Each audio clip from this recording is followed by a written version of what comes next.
Illness happens. In spite of our best efforts, we all get sick sometimes. This is never fun, but it's part of being human. While we can't avoid these times, there are a few things we can do to shorten their duration. For instance, when I notice that I'm starting to feel off in that indescribable way that means sickness is coming, the first thing I do is try to offset the coming illness with a quick burst of vitamins. I might sneak a protein bar or have a salad or other similarly healthy meal and wash it down with a glass of apple or orange juice. I'll sometimes follow that up with some supplements, such as chewable vitamins.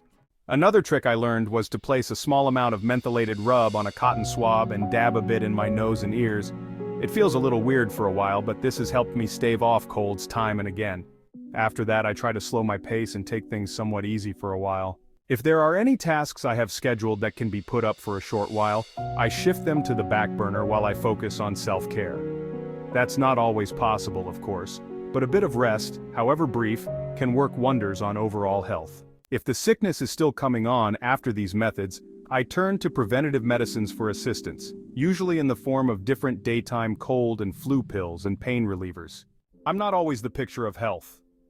Nevertheless, running through this list has never steered me wrong, and has allowed me to get things done while making sure I look after my health as well.